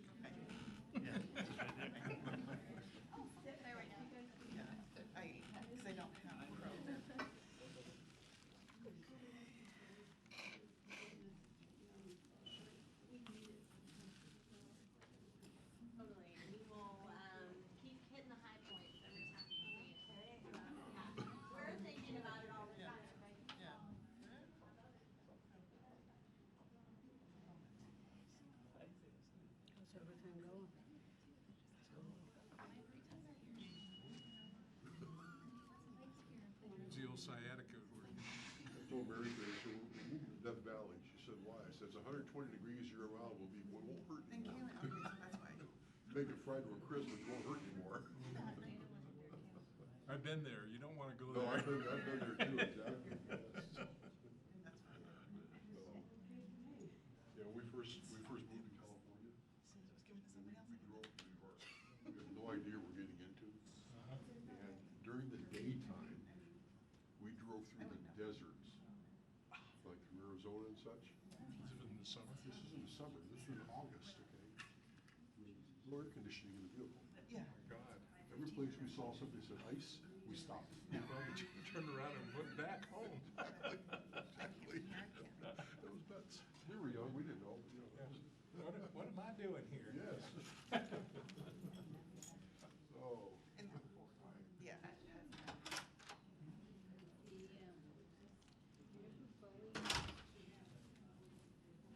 good. It's a real treat. Yeah, Robert? Yes,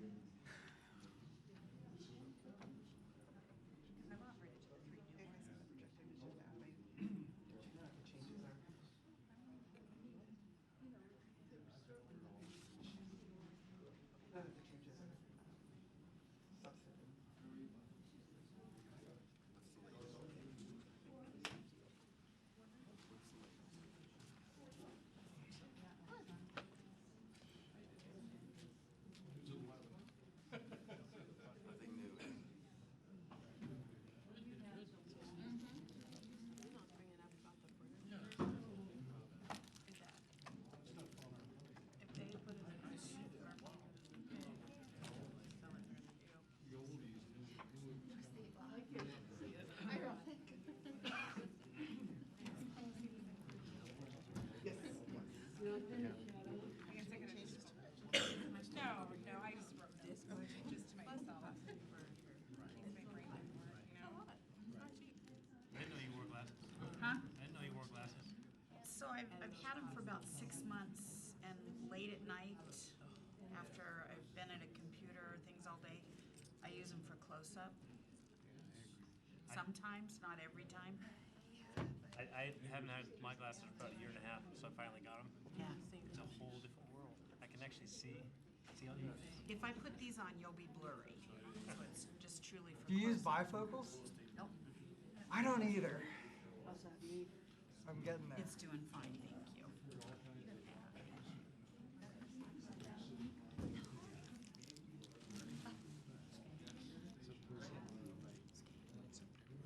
Okay, let's get back together, everybody. Suck the liquid out a couple of times for me. Yeah, you're now blurry, Jane. Okay. And if Now you're blurry. And if I didn't know your name, I couldn't read it. Now I can. Okay, we're ready to get started again. Hey, Bob, kitty. I'm coming. So Set next a on our good agenda example. is item 3C, our 2019 State of our City Summary. Jacob, take it away. Oh, did everyone get a handout? Got a couple extra? Yeah. So once again, Jacob Sweeting, City Engineer. I'm here back again to report on the 2019 State of Our Streets, or SOS. Quick background, what is SOS? What is State of Our Streets? So the state of our streets refers to the condition of the roadway pavement. It does not refer to the sidewalks or the curb and gutter or the drainage or safety issues that might be there or congestion. It's simply the roadway pavement itself. That's what we're talking about when we talk about state of our streets. The streets that this report encompasses are all city-maintained streets that are classified as either local, a collector, or arterial streets. Those type of streets make up about 246 miles in our city. These roads are asphalt and concrete pavement. What's not included in this report tonight are private streets, alleys, or streets that are maintained by other agencies within the city, like Auburn Way South, which is actually maintained by the State Department of Transportation between Highway 18 and the city limits to the east. So those are not part of tonight's report. The agenda is, I'm going to start out with a little background information, a little more information I presented last year about street preservation and some of our methods for doing so in the city. I'm going to give you a resource for finding more information about the city's preservation projects and programs. And then really the meat of the presentation tonight is a summary of our 2019 street conditions and going over the dashboard material that I included in your packets, as well as talking about past, present, and future funding and how it relates to pavement conditions throughout the city. And finally, we'll go through some next steps. So some background on street preservation. It all centers around a term we call the Pavement Condition Index. PCI is a score that ranges from 0 to 100, where 100 is a brand new road and 0 is a road that has completely failed.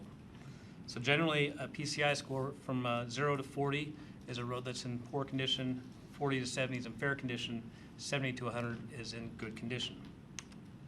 So when a roadway is first built, this chart represents how that pavement condition deteriorates over time and how pavement preservation activities can help keep that pavement from deteriorating further and actually bring it up to a higher condition when we apply those. So brand new road at year 0 is at 100 PCI. As time goes on, the PCI starts to deteriorate. Well, for the first 15 years, the degradation is actually a lot slower. And you can see that from the flat curve. It takes longer for that PCI to drop. Somewhere around year 14 or 15, we reach a point usually where the road is at a 70 PCI. And this is where, if we don't do something, the road's going to continue to degrade, but no longer is it going to be on a slow pace. The next stop is down a cliff, basically.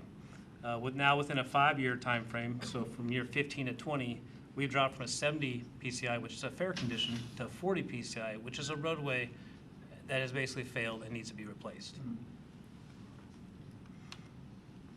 And then finally, you let it keep going, and that goes all the way to the bottom. Now, what can we do about this? Preservation activities. So if we catch it early, we can do street preservation activities that can do one of two things. It can slow down the pavement degradation, or it can replace the pavement surface and bring it up to a higher PCI. This is where we usually target the 70 PCI range to try to bring it up to a higher PCI and extend the life cycle of the pavement. It's a quick overview, but it's hopefully gives a little background. There was questions about the PCI last time. Hopefully that addresses. So a few examples of these pavement preservation activities. When the pavement's in that good condition for the first 5-10 years, you can do some minor crack seal and patching, which is really intended to keep the water from falling down into the pavement subgrade and undermining the roadway. And it's relatively inexpensive. It's about $20 per square yard on average, current prices. As time goes on, as you reach that 70 PCI, now you're looking at doing a grind and overlay. That's usually replacing the first 1 to 2 inches of the pavement and generally costs about $50 per square yard. This is where we'd like to catch the pavement, right before it goes off that cliff, and you can take that 70 PCI and bring it back up to the high 80s or 90s. But if you don't do that, now you're going to be looking at a more expensive treatment. So roadway that has gone to a fair condition, somewhere between 70 and 40, now you're looking at major patching and a thicker grind and overlay, which could cost somewhere in the realm of about $100 a square yard. And then finally, if you don't catch the road then, which unfortunately we have many roads that are in this condition, they will deteriorate to a point where they need a full rebuild, which is the most expensive street preservation because it's no longer preservation, now it's a rehabilitation and replacement, which averages right now about $200 a square yard. Sometimes higher, sometimes lower, depending on the road. And once again, that target PCI of 70 is a goal that we've set for our street preservation programs because that's how we can maximize our street preservation dollars by using it in the most efficient way and staying on the upper end of this curve before we fall into a worse state of disrepair. Jacob? Yes. Councilor Trout. Jacob, go back to that last slide. On the full rebuild, how many of those do we have in our city? It varies between the types. For our local streets, it's a much lower percentage. The arterial and collector streets is more. I actually have another slide that will get to that. All right, thank you. So we have two street preservation programs in the city. One is for local streets. It's a local street preservation program, and it is budgeted out of the 103 fund. And we have the arterial and collector streets preservation program, which is budgeted out of the 105 fund.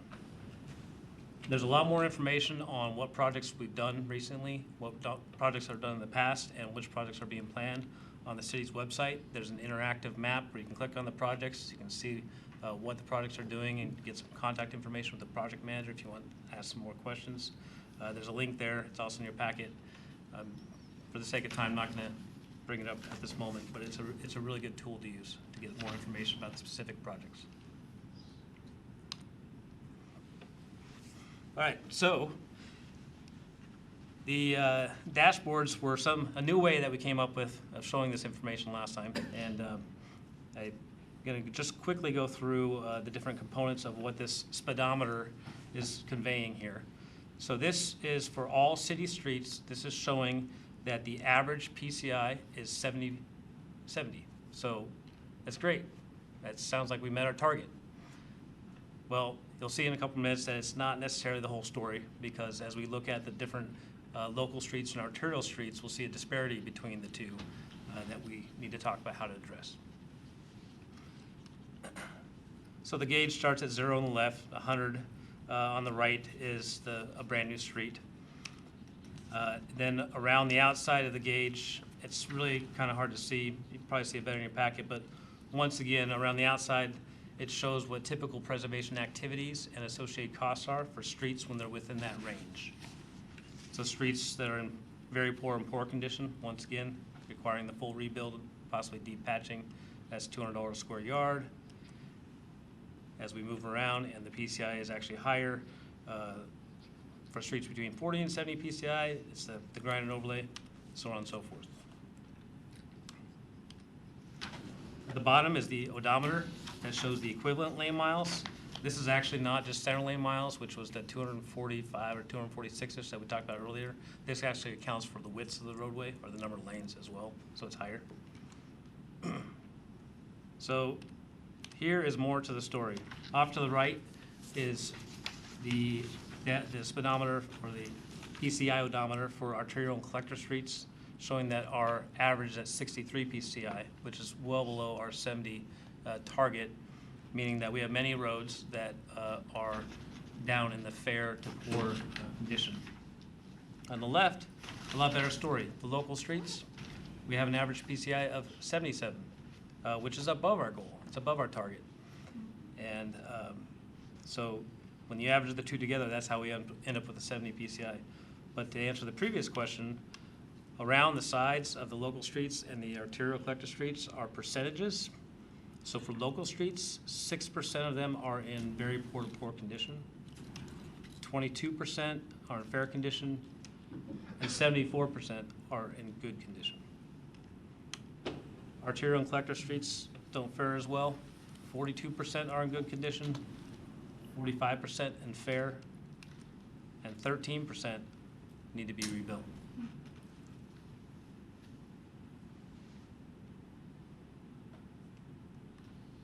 Any questions before I move on from the? Okay.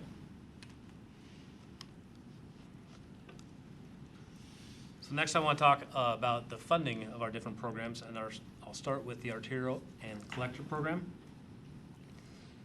This chart shows the funds that we spent on the program since 2013 by year. The purple or the bluish color for each bar represent grants funds. You'll see this on this chart for this program because we have a lot of grant funding that goes into the arterial and collectors, not so much on the locals, which don't qualify and score for the grants. City funds are shown, so in this case it's $1.64 million was spent of city funds in 2013, and $560,000 were spent of grant funds in 2013, for a total of $2.2 million in 2013. The number in the middle represents the year-end PCI, or the pavement condition. And then if you look off to the far right, you'll see another type of circle, and that would be our anticipated PCI for 2020 and then for 2021.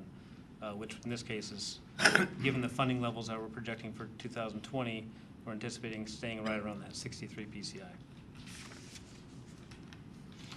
So I want to go through some quick takeaways from this chart, because there's a lot of information there.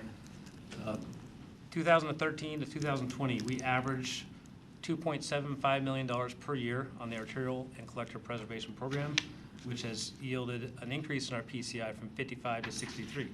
So it's gotten a little better.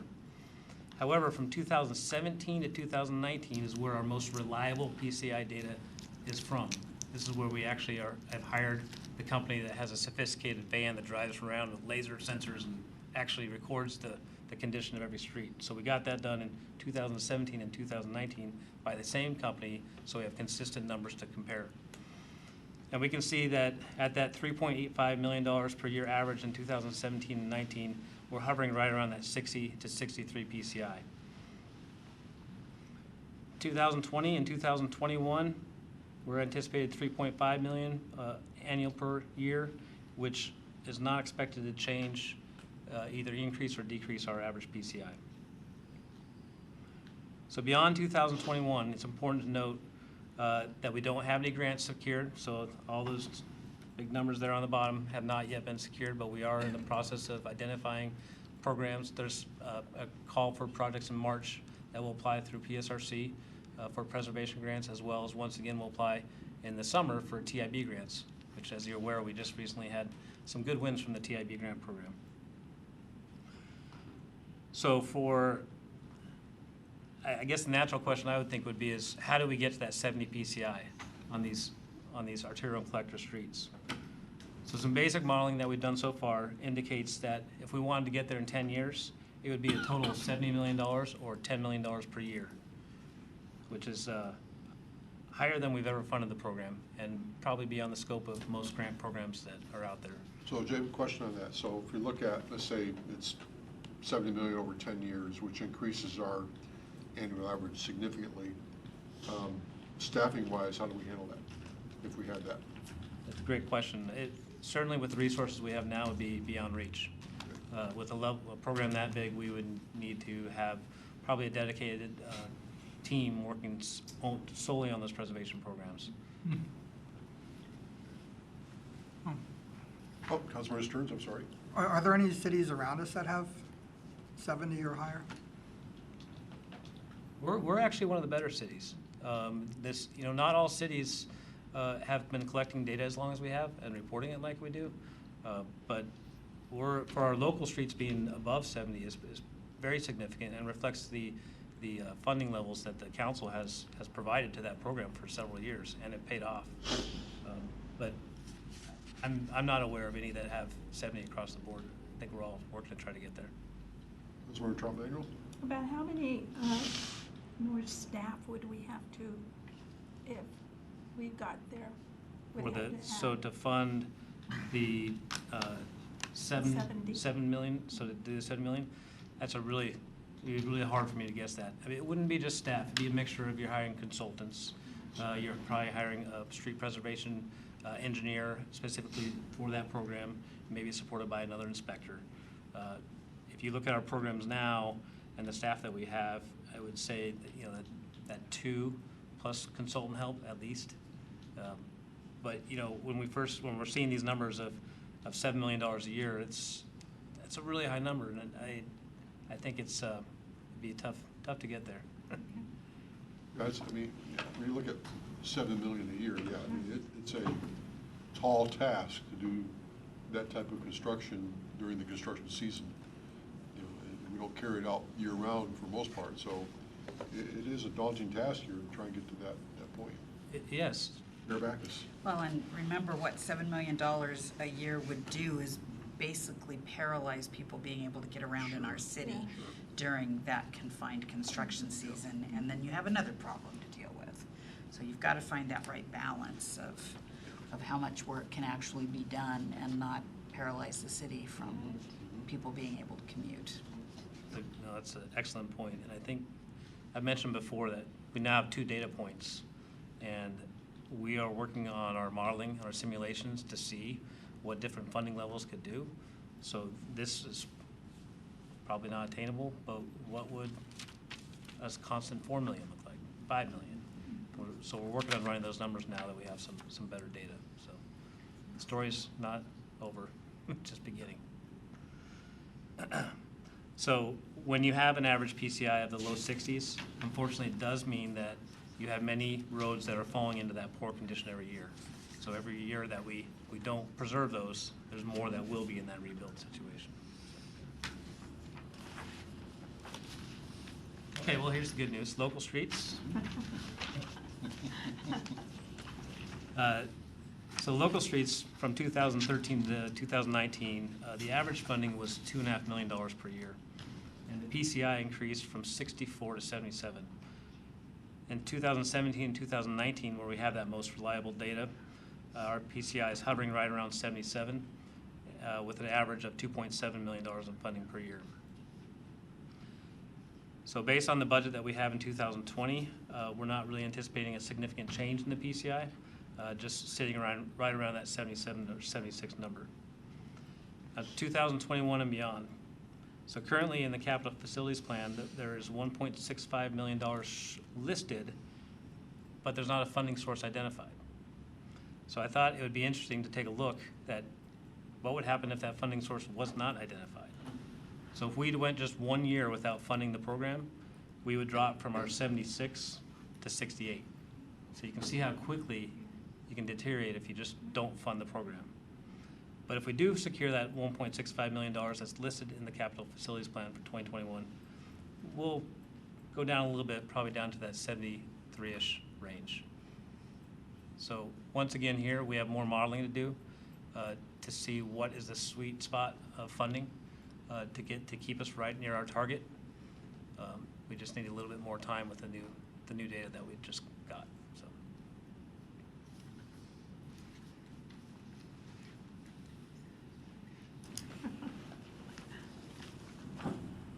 Okay, so what's next? I mentioned additional analysis. We will be working and trying to get you some more numbers and some more scenarios to think about, especially as you go into the budget season and all the other needs of the city.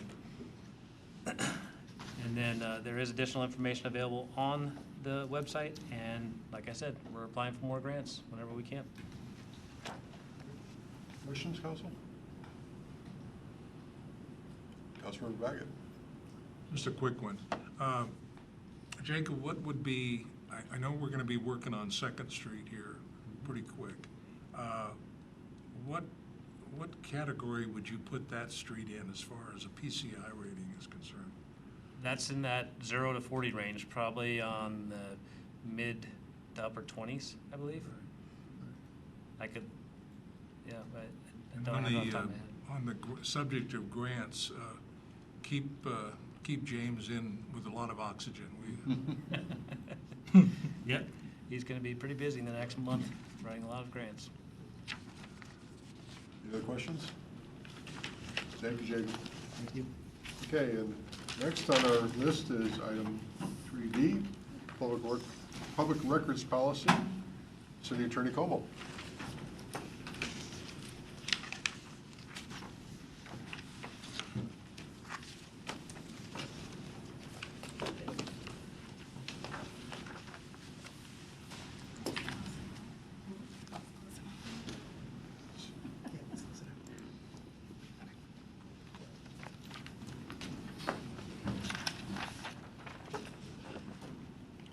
And City Clerk Sean Campbell. Good evening, Mayor, Deputy Mayor, and Council. Kendra Como, City Attorney, and seated next to me is Sean Campbell, the City Clerk. We are here tonight for a short presentation on the Public Records Request Policy on behalf of the city. You'll be getting a little bit more of an introduction into the City Attorney's Office and our department on March 2nd, but one of the divisions of the City Attorney's Office is the Clerk's Office, which processes all public records requests. And the reason we wanted to bring this before Council is for two reasons, really, to provide a policy update and to make sure we're all clear on how public records are processed, and also because it will be pushed out to the city, all city employees, through the Power DMS system. So you'll see it come through as a 500 level policy that we'll be acknowledging. The reason for the written policy is because it is required under Chapter 4256, that's the Public Records Act in Washington, and we have to publish our procedures and our policies so that our requesters know what to expect. You'll remember from our prior trainings, a public record includes any writing containing information relating to the conduct of government. So as we go through this, I'll speak to the way we receive these requests, but most often it's in writing, but sometimes it's communicated verbally. In addition, we are adopting specific exemptions that we apply to our public records requests. We have to provide all the documents requested unless a specific exemption applies, and so that narrowly is tailored by our court system. In Section 2, you'll see our overview on how records requests can be made to the city clerk and the traditional way in which we receive that request. Now, Sean is our public records officer. It's an official title. She is in charge of the city's compliance with the Public Records Act. And we have a couple ways that we disseminate our public records. One is we make them available for inspection during business hours. Someone can come in and inspect those records if they don't maybe have access to a computer or can't view an electronic file. Otherwise, we will produce the records electronically through our system, and Sean can talk about the details of that. The key to our public records requests and our responses is there an identifiable request for a record? So sometimes we have to go through a process to identify what is the record being requested, and that's addressed in Section 4. And again, in Section 4, requests for public records, as you all know, can be made by telephone, in person, in writing, all of those different avenues. We process records under Section 7. We process records in the order we receive that request. We don't make priorities in terms of if something, someone says something is urgent, we treat all the requests the same and process them in the order received. As part of our managing liability and compliance with the Public Records Act, we acknowledge receipt of any request within 5 business days. That's required specifically by the Public Records Act. And we provide a reasonable estimate when the records will be available. There are times when Sean or whoever is helping her starts getting into what the records actually look like, and we'll have to extend that estimate, but we do our best to provide a reasonable estimate up front based on what we know of the request. As I previously mentioned, some records are exempt from disclosure. So some quick examples that we run into most often are requests for an active law enforcement file where we would be jeopardizing that investigation or potentially witnesses. So we exempt those. There's a specific statutory exemption. Or juvenile records are exempt as a whole unless you're a certain type of requester. So a family member of a juvenile offender, for example. And then if the record is not subject to an exemption, the entire record goes out. If the record is entitled to just part of an exemption, we'll just do those reductions. So we give as much of the record over as we can, but we apply those statutory required exemptions. And then in Section 6, that mirrors Section 10 in a way, we provide all requesters with 15 days to inspect or copy the records. So they get 15 days from when we push out the records to them. Otherwise, the request is considered abandoned. So that also requires a payment of a deposit if one is required within that time period. So that way we keep moving through other requests as well. And if we have to provide records in installments, which is provided for under Section 8, that's just because there's the number of documents and we're trying to process each request. So that'll help us keep moving along as well. And then lastly, the piece I wanted to touch on is in Section 14, we do have an internal review process and an internal administrative appeal. That is for the rare case in which we deny a request for public records. So we wholly exempt all the records. That's really not the normal case, but it may be something that arises due to a certain situation giving rise to an exemption. And in that case, we do have our internal review process, and as part of that, I would be reviewing any appeal within 2 business days. So that's the broad overview of our public records policy and how we process it. And I'll ask Sean if she has anything additional she can provide, or if you have any questions, please let us know. Mostly regarding public records, when I reach out to you, it's to see if you have anything that is outside of your email, outside of the documents that I have access to. So if I reach out to you, I'm always looking for you to respond. And yes, I have records. No, I don't have records. This is the records that I have. Just a reminder, everything that you do is public record. And whether it is disclosable or not, we'll look at the exemptions for those records, but they are a public record. Okay. Any questions? Questions? Comments? You're doing a good job. Thank you. Keep it up. Good job, Sean. Okay, thank you both. All right, thank you. Okay, do we have any other discussion items? Any new business? We are adjourned. Thank you, everybody. Good job.